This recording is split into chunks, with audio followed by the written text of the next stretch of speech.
Captain Jin's hands trembled as he gripped the command chair of the research vessel Soul through the massive viewport. He could see them, thousands upon thousands of sleek black ships stretching across the star field. Like a deadly swarm of locusts, the Vex Empire had arrived at Earth's doorstep, and their fleet was unlike anything humanity had ever witnessed. Each alien vessel was a work of terrifying art, shaped like massive obsidian daggers that seemed to absorb light itself. They moved in perfect formation, their hulls pulsing with an eerie blue energy that made Jin's skin crawl. The smallest of their ships was 3 times larger than Earth's most advanced battle cruiser, and their command vessels were the size of small moons. "Captain, we're receiving transmissions from the surface," Communications Officer Young reported, her voice barely above a whisper. "The major cities, they're all going dark. London, Tokyo, New York. They're all falling silent one by one." Jin closed his eyes for a moment, trying to process the magnitude of what was happening. Just 3 days ago, the Vex had appeared at the edge of human space. Within hours, they had swept through the outer colonies like a hurricane through paper. Houses, the proud Centauri Defense Fleet, humanity's strongest military force, had lasted exactly 14 minutes against a single Vex battle group. The Soul wasn't even supposed to be here. They were a research vessel, sent to study the strange quantum anomalies near Jupiter's moons. But when the invasion began, they were the only human ship in the outer system that hadn't been destroyed or captured. Now, by some twist of fate, they had become humanity's last hope. "Hannah, how long until you can activate the device?" Jin asked, turning to the young engineer who was working furiously at her station. Hannah's face was streaked with sweat as her fingers danced across the holographic controls. She had been working non-stop for 18 hours, trying to prepare humanity's most desperate gambit. "The quantum resonance chamber is almost ready, Captain. But I need at least 10 more minutes to align the frequency patterns." The device she was preparing wasn't even supposed to exist. It was based on theoretical research that most scientists had dismissed as impossible. But Dr. Min, their chief scientist, had discovered something extraordinary in the ruins of an ancient alien civilization. The device could tap into the quantum fabric of space itself. But no one really knew what would happen when they activated it. "Captain, the Vex are moving," pilots who called out from the navigation station. "They're forming some kind of attack pattern round Earth." Jin watched in horror as the alien fleet began to shift. The massive ships moved with mechanical precision, ranging themselves in a perfect sphere around the blue planet. It was like watching predators circle wounded prey, taking their time before delivering the final blow. "Sir, I'm detecting massive energy buildups from their command ships," Young reported. "Whatever they're planning, it's going to be big." Through the viewport, Jin could see the alien vessels beginning to glow brighter. The blue energy that pulsed through their hulls was intensifying, and he could feel a strange vibration in the Soul's deck plates. The Vex were preparing to do something that would end human civilization forever. "Hannah, we need that device online now," Jin said urgently. "Almost there, Captain. The quantum field is stabilizing. But the power requirements are enormous. We're pushing our reactor beyond its safety limits." The Soul lights flickered as massive amounts of energy flowed through the ship's systems. Warning alarms began to sound throughout the vessel, and Jin could smell the acrid odor of overheating circuits. They were literally burning out their own ship to power the device. "Captain, look at that," Sue whispered, pointing out the viewport. One of the largest Vex command ships was moving closer to Earth. The massive vessel was easily 50 kilometers long, its hull covered in what looked like millions of weapon ports. As they watched, the ship began to rotate slowly, positioning itself directly above Earth's largest population centers. "They're going to sterilize the planet," Dr. Min said quietly. They don't want to conquer us. They want to erase us completely. Jin felt a cold rage building in his chest. The Vex had already destroyed dozens of intelligent species across the galaxy. They had wiped out civilizations that had existed for millions of years, reducing entire worlds to lifeless rocks. But they had made one crucial mistake. They didn't understand humans. Device is online.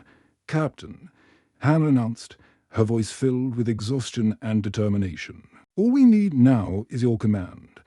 Jin looked round at his crew, Yan monitoring the alien communications, Sue keeping their ship steady, Dr. Min calculating the quantum equations, and Hannah ready to unleash forces that could reshape reality itself. They were just 5 humans in a tiny research vessel, but they carried the hopes of their entire species. The Vex Empire had conquered the galaxy through superior technology and overwhelming force. But they had never encountered a species that refused to surrender. Even when facing impossible odds, Dr. Min stood at the center of the Soul's cramped briefing room, his weathered face illuminated by the holographic display showing the Vex fleet positions. The veteran scientist had spent 40 years studying alien civilizations, but nothing had prepared him for what he was about to propose. Listen carefully, everyone, Dr. Min began, his voice steady despite the chaos surrounding them. I've been analyzing the Vex attack patterns from the outer colonies, and I've discovered something remarkable. Every species they've conquered fell within hours because they all responded predictably. He gestured to the hologram, showing the destruction of the Altarian Empire. The Altarians had shields that could deflect entire star systems' worth of energy. They positioned their fleets in perfect defensive formations.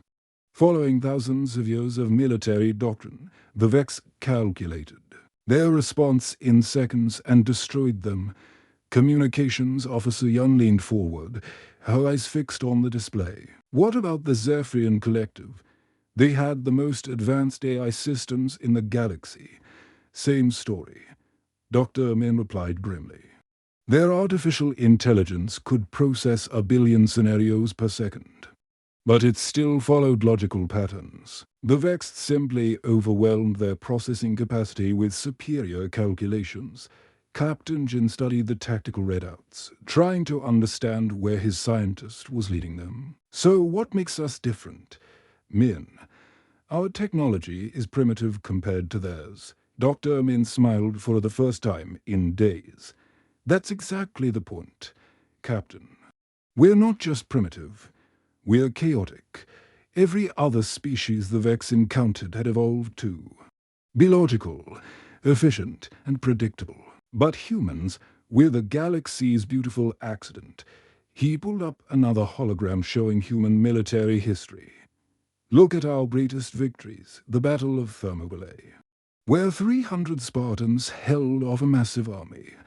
D-Day, where we attacked the most heavily fortified coastline in history.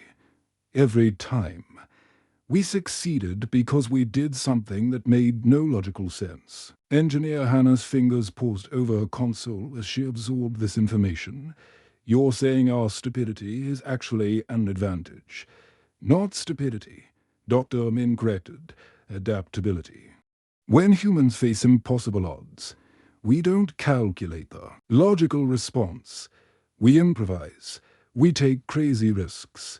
We change the rules of the game entirely. The ship suddenly lurched as pilot Sue executed a sharp turn, diving the Soul toward a nearby asteroid field.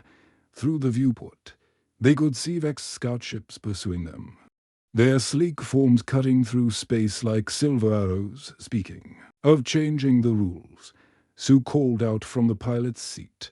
Everyone might want to hold on. We're going into the Titan belt, and I'm about to show these aliens how humans really fly.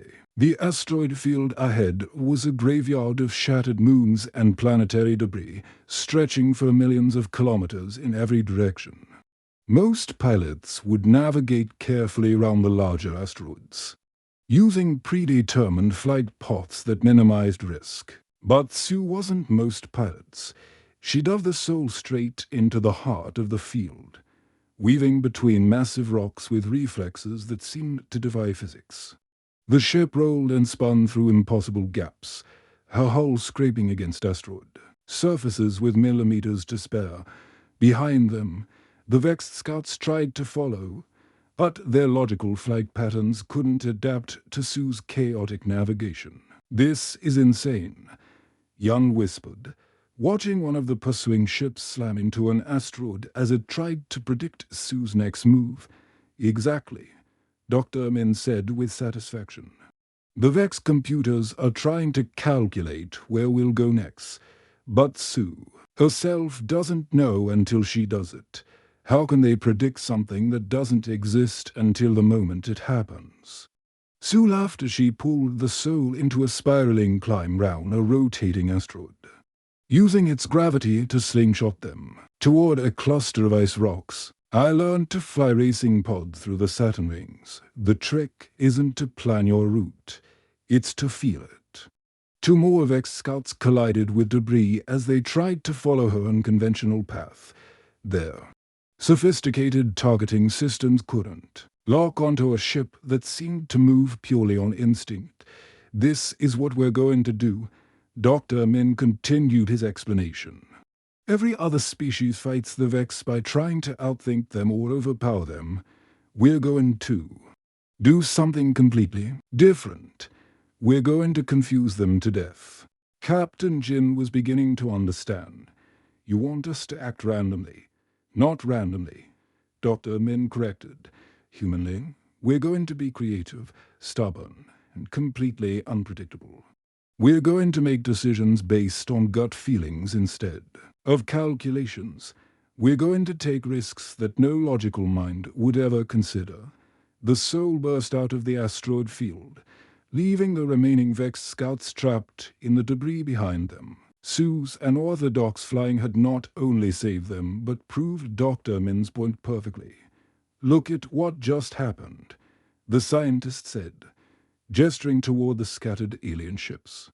"Those scouts had computers that could process every possible trajectory through that field, but they couldn't process impossible trajectories that only exist in a human pilot's imagination." Engineer Hannah was warming to the idea. "So when we activate the quantum device, we don't follow any established protocols." "Exactly. We're going to break every rule of quantum mechanics that exists. Not because we're trying to, but because humans naturally break rules when we're desperate enough." Communications Officer Yun's eyes widened as the alien transmissions flooded through her headset. She had been monitoring Vex communications for hours, trying to understand their coordination patterns. When something extraordinary happened, the normally precise alien chatter suddenly became frantic and disorganized. "Captain Jin, you need to hear this," Jan called out, her voice filled with excitement. She quickly routed the transmission through the ship's speakers, and the bridge filled with strange clicking and buzzing sounds that seemed almost panicked. Dr. Min leaned forward, studying the audio patterns on his console. "This is incredible. Their communication frequency is spiking in ways I've never seen before. It's like their entire network is experiencing some kind of interference." "What could cause that?" Captain Jin asked, moving closer to examine the readouts. Jan's fingers flew across her communication rays. She traced the source of the disruption. "Sir, it started when we passed through the outer rim of Earth's communication satellites. They're picking up our planetary broadcasts and trying to decode them." The realization hit Dr. Min like a lightning bolt. Of course, the Vex civilization is built on absolute order and mathematical precision. They communicate through pure logic and structured data patterns, but human broadcasts are complete chaos. Engineer Hannah finished, understanding dawning on her face. Through the viewport, they could see the massive Vex fleet still surrounding Earth, but something was different. Several of the smaller ships were beginning to drift out of formation, their perfect geometric patterns starting to break apart. "Jan, can you amplify our signal?" Captain Jin asked, his tactical mind already working through the possibilities. I can boost our transmit array. But we'll need to overload our communication systems. We'll be broadcasting at dangerous power levels. Do it, Jin ordered without hesitation. And I want you to open every channel we have. Send them everything Earth has to offer. Yon's hands moved with practiced precision as she began routing signals from across the electromagnetic spectrum. First came the music, everything from classical symphonies to heavy metal, jazz to electronic dance music. The wildly different rhythms and melodies created a cacophony that had no logical pattern. Adding visual data streams now, she announced, uploading terabytes of human art, paintings by famous masters mixed with children's drawings, abstract sculptures alongside realistic portraits. Modern digital art combined with ancient cave paintings. The visual chaos was overwhelming even to human eyes. But Jin wasn't finished. Send them our literature too, every book, poem, and story we've ever written. The data stream became a torrent of human creativity. Epic novels about heroic journeys, mixed with simple children's stories, complex philosophical treatises merged with emotional poetry, scientific papers blended with pure fantasy adventures. The sheer volume of contradictory information was staggering. Through the alien transmission channels, they could hear the Vex response growing more desperate. The clicking sounds became rapid and irregular, like a machine trying to process too much information at once. Look at their fleet. Pilot Sue pointed out the viewport. They're losing formation completely. The previously perfect geometric arrangement of Vex ships was falling apart. Vessels that had moved in precise coordination were now drifting randomly. Their navigation systems apparently overwhelmed by the flood of chaotic human data. Their computers are trying to find patterns in our creativity, Dr. Min explained with growing excitement. But human art doesn't follow logical rules. How do you process a Jackson Pollock painting mathematically? How do you calculate the emotional impact of a love song?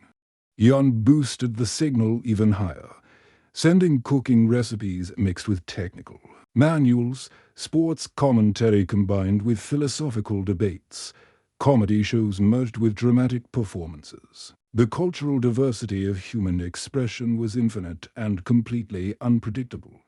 One of the larger Vex ships began spinning slowly, its hull lights flickering in irregular patterns. The alien vessel's computers were clearly struggling to process the incoming data stream. They're trying to decode our entertainment, Young reported. Monitoring the alien responses, they're analyzing our movies and television shows. But they can't understand why humans create stories about fictional characters. Captain Jin had a sudden inspiration. Send them our internet. All of it, sir. That's petabytes of data. Our transmitters will burn out. Then we'll go out in a blaze of glory. Upload everything. Social media posts, memes, video clips, comment sections. Everything humanity has ever put online. The final data burst was like opening a floodgate. Millions of human voices speaking in hundreds of languages about everything and nothing. Funny cat videos mixed with serious political debates. Cooking tutorials combined with conspiracy theories. Personal photos alongside professional documentaries. The effect on the Vex fleet was immediate and devastating. Ships that had functioned perfectly for millennia began experiencing system failures. Their communication networks, designed for pure logical exchange, couldn't handle the emotional chaos of human expression. Their flagship is listing. So observed, the command ship is losing power. Through the transmission channels, they could hear what sounded like alien screaming. High-pitched wails that suggested their computer systems were overloading completely. They're trying to shut down their receivers, Yan reported. But the signal is too strong. It's penetrating their entire network. The beautiful irony wasn't lost on any of them. Humanity's greatest weakness, Their inability to agree on anything had become their greatest strength. While other species had developed unified cultures and logical societies, humans had remained gloriously divided and chaotic. The Vex had conquered the galaxy by outcalculating every enemy they encountered, but they had never faced an opponent whose greatest weapon was the beautiful randomness of creativity itself. Engineer Hannah stared at her console with the kind of determination that only comes from having absolutely nothing left to lose. The Vex fleet was still reeling from the chaotic data bombardment, but their recovery systems were already beginning to adapt.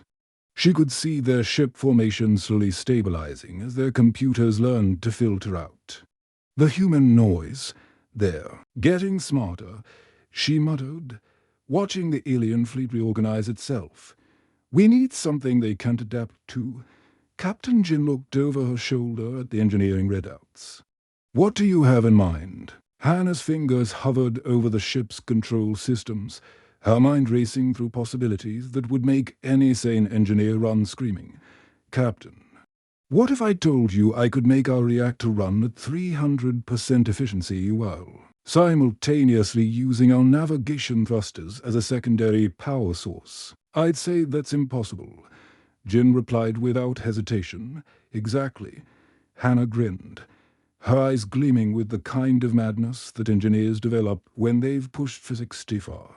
Every other species in the galaxy follows the same basic principles of spacecraft design: logical power distribution, predictable thrust patterns, safety margins that make sense. She began rerouting power conduits in ways that violated every engineering manual ever written. Instead of following the standard power grid, she connected the life support systems directly to the weapon rays, linked the navigation computer to the food processors, and somehow managed to make the artificial gravity generator help power the communication ray. Hannah, what are you doing? Dr. Min asked.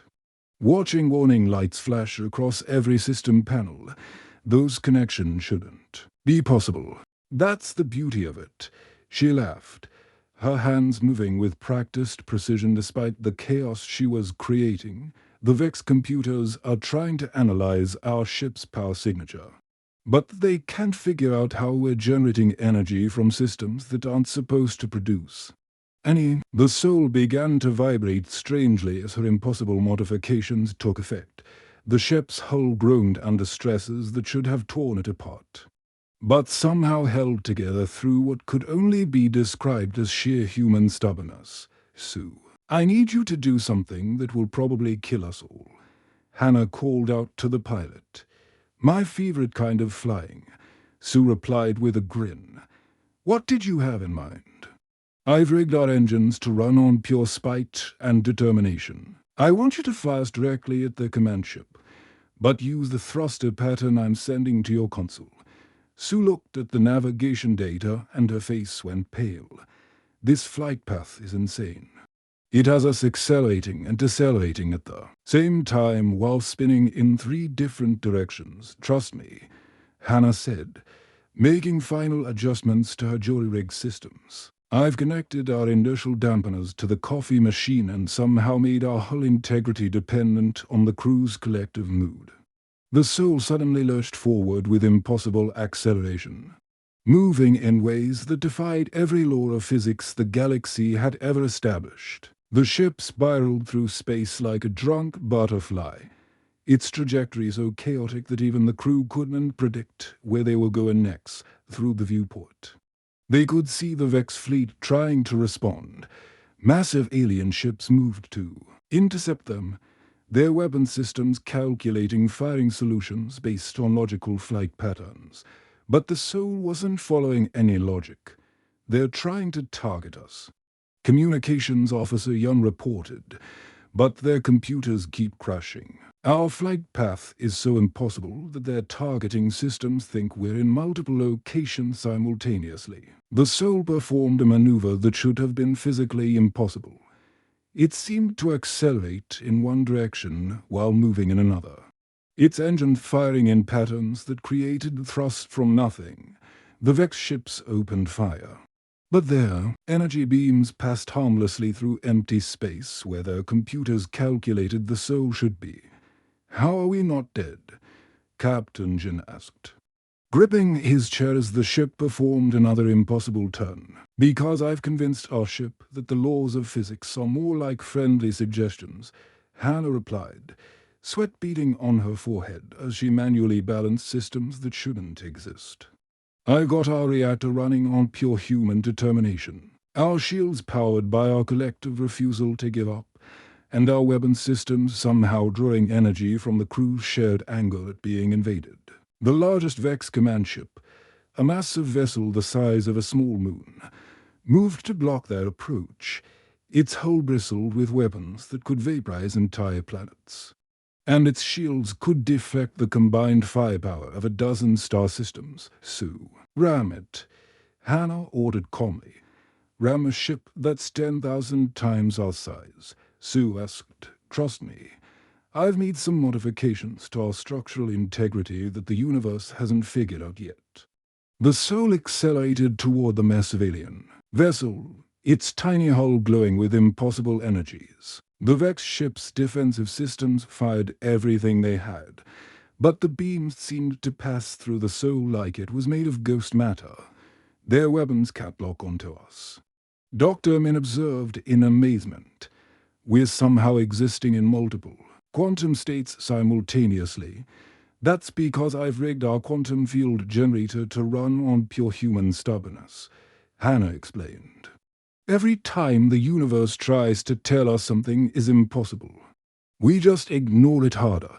The collision should have been the end of both ships, but instead something extraordinary happened. The soul passed through the Vex command ship's hull like it was made of smoke, its impossible modifications somehow making it exist in the spaces between atoms. The alien vessel's computers completely overloaded as they tried to process what had just happened. Systems that had functioned perfectly for millions of years began failing as they encountered something that couldn't exist according to any known science. "We're inside their ship," Yun reported in disbelief. "We're somehow flying through their internal structure without hitting anything." The moment the soul phased through the massive Vex command ship, something incredible happened. Throughout the entire alien fleet, warning lights blazed across thousands of vessels as their central coordination network experienced what could only be described as a complete mental breakdown. Captain Jin watched in amazement as the perfectly organized fleet began to fall apart before his eyes. Ships that had moved in flawless formation for millions of years suddenly started drifting in random directions, their navigation systems unable to process what they had just witnessed. "Captain, I'm receiving massive data bursts from the Vex network," communications officer Yun reported, her voice filled with excitement. "Their entire command structure is flooding with error messages. They're trying to calculate how we just passed through solid matter. And their computers are overheating from the impossible equations through the viewport." They could see the alien ships beginning to panic. The smaller vessels were spinning wildly as their automated systems tried to understand how the tiny human ship had violated the fundamental laws of physics. Some were firing their weapons randomly into space, their targeting computers unable to lock onto something that shouldn't exist. Engineer Hannah was still frantically working at her console, somehow keeping their impossible modification stable. "Through sheer force of will, the quantum field is holding. But I have no idea how." She laughed, sweat streaming down her face. "According to every sensor reading, we should have been destroyed 17 different ways by now. But we're not." Dr. Min observed with scientific fascination. "We're existing in a state that their technology literally cannot comprehend. We've become a paradox that their logical minds cannot solve." The largest command ships in the fleet were beginning to show signs of serious system failures. These massive vessels, each one a technological marvel that had conquered countless worlds, were now listing helplessly as their computers struggled to process the impossible. Pilot Sue expertly guided the soul through the chaos of the collapsing formation. "Look at them go," she said with satisfaction. "They're running into each other because their navigation systems can't agree on where we are." Two medium-sized Vex cruisers collided in a spectacular explosion of twisted metal and alien technology. Their computers had calculated to completely different locations for the soul, and both ships had moved to intercept the same target, only to crash into each other instead.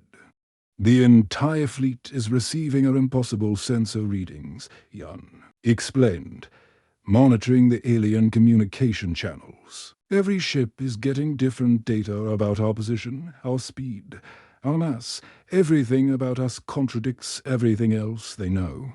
Captain Jin felt a surge of pride as he watched the mighty Vex Empire crumble before the chaos of human ingenuity. They conquered the galaxy because they could outcalculate every enemy they faced. But you can't calculate chaos. You can't process the impossible. The retreat began slowly at first.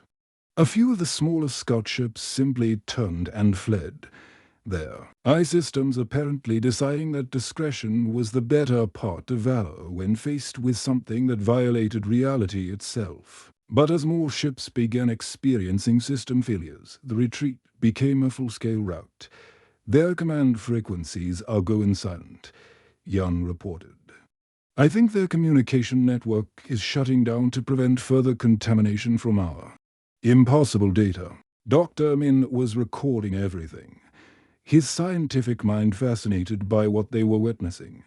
"This is unprecedented. An entire civilization built on logic and order is collapsing because they encountered something that doesn't make sense." The massive flagship of the Vex fleet, a ship so large it had its own gravity well, began to slowly turn away from Earth. Its movement was labored and uncertain, like a giant confused by something too small to see but too dangerous to ignore. "They're actually afraid of us," Hannah realized with wonder. "The most powerful military force in the galaxy is running away from one tiny research vessel." As the alien ships began their chaotic withdrawal, some of them were still firing weapons randomly, their targeting systems completely confused. Energy beams lanced through space in all directions, sometimes hitting their own vessels as the computer systems struggled to distinguish friend from foe. "This is beautiful," Sue laughed, watching a group of Vex destroyers flee in completely different directions because their navigation computers couldn't agree on which way was safe. "They're so busy trying to understand us that they've forgotten how to function." The soul continued its impossible flight through the disintegrating formation, Hannah's modification somehow keeping them in a state of quantum uncertainty that made them untouchable. They were everywhere and nowhere at once, a living paradox that the ordered minds of the Vex simply could not accept. "Captain, the last of their ships are jumping to hyperspace," Jan announced.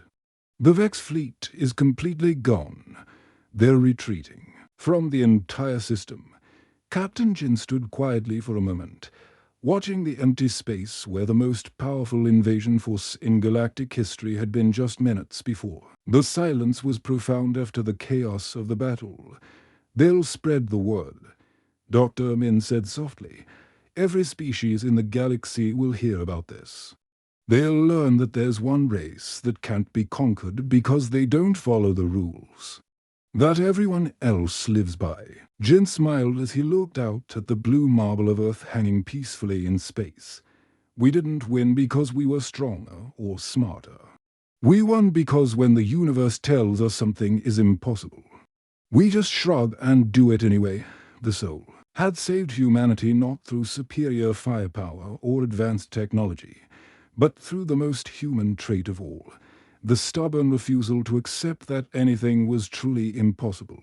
The end.